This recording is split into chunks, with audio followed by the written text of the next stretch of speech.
our guests of honor, Mr. Edward Yao Tang Hua, JP, Secretary for the Environment, the Hong Kong SAR, and Mr. Ang Xiao Wei, Deputy Consul General of Singapore in Hong Kong and Macau. Distinguished guests, ladies and gentlemen, fellow students from the Hong Kong Vocational Training Council and the Singapore Institute of Technical Education, a very warm welcome to the opening ceremony of the VTC-ITE Student Seminar 2011. May we now invite the officiating guests to come on stage to host today's kick-off ceremony. May I invite our honorable guests to hang our green promises on the vision tree together to activate our green future. Ready? 1, 2, 3.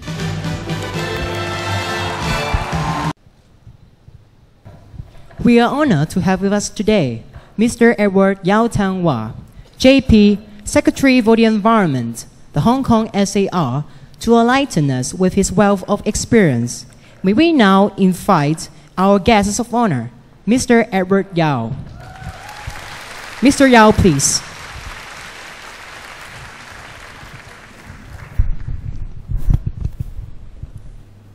My dear friends, Chairman Dr. Andrew Leung, Dr.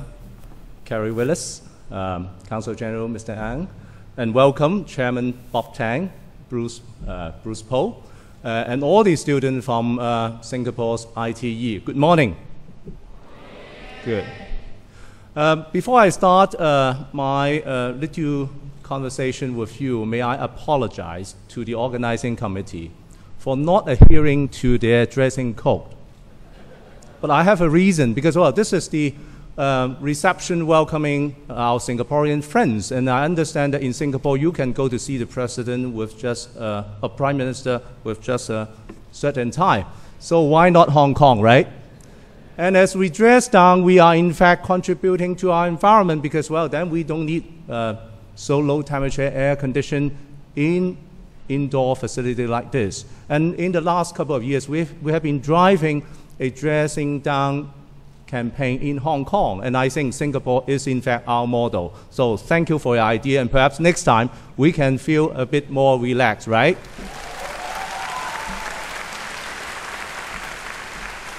Now I'm here very delighted to welcome ITC students and your board coming here to Hong Kong. I understand this has been an ongoing bilateral exchange.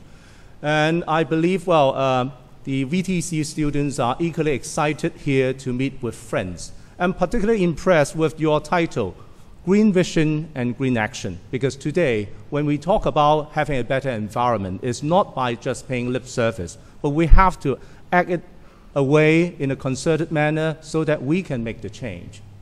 But when we talk about green vision or green action, I think we have to first of all look at what obstacles we are facing in today's world. And I would say 3 major obstacles. The first obstacle is in fact knowledge. I say so because in the last couple of years when I go around to universities, colleges or public events, there's still some misconception about whether climate change is real. I'm sure that, well, a forum like this, audience like this, would be very much having a good knowledge of climate change and global warming. But out there in our society, in various parts of the world, I think there might still be some puzzling whether this is a natural phenomenon or it's something to do with what we have been doing in the last 100 years. So knowledge is important, and I believe that, well, being the younger generation, you are in the forefront, not just to acquire that knowledge, but also to spread it out, carry on, and let other people know that, well, global warming is not just an issue relating to part of the globe, but rather is a problem, is a defining challenge that we are all facing, not just in this generation, but also in the generations to come. So the first obstacle is carry on this knowledge, let people know the true meaning of global warming and what would be its impact on all of us. It is also important to note your carbon footprint. In Hong Kong, by UN's calculations, our carbon footprint is about 6 tons per person per year, which could deceivingly let us have a false sense of comfort because, well, the world average is about 7 tons per person per year. I understand the Singapore footprint is slightly above us because of your different economic setup. You have about 9 tons. But knowing not just the carbon footprint, but also the composition of that carbon footprint is vital. Chinese like to read palms, but let's read the lines on our carbon footprint by looking at what constitutes our carbon footprint. Now, in the case of Hong Kong, a lion's share of our carbon footprint actually coming from energy. People might think that, well, energy has nothing to do with me. I pay my electricity bill, and I've got my job done. But actually, the very moment like this, when we are enjoying an indoor, air-conditioned, well-lit environment, we are consuming energy. And in the case of Hong Kong, a lion's share, 67% of our carbon footprint actually comes from our power sector, where we are also the major consumer, followed by 18% from the transportation sector and 5%, surprisingly, from landfill. You may say that, well, 5% is nothing, but landfill constitute 5% of carbon footprint, which could easily be avoided if we can adopt modern technology, like incineration, where we can turn this waste into energy and at the same time reducing the methane, which is a very powerful greenhouse gas emitting to our air day after day. So by understanding the knowledge of our carbon footprint, we can then chart the action that we can collectively take to make Hong Kong a greener city. Now, the second obstacle I would say is complacency. When I say this, well, increasingly I'm bumping into more students who have a very unique experience of going to Antarctica, to South Pole, to see for themselves the impact of climate change. But actually, I would say that in many cases, city dwellers like us are very, very often living in a very comfortable environment that microclimate, particularly in cities, like the one we are sitting here, help us to insulate from the obviously warming up of our city. So this complacency must be driven away only by one thing, it's by action.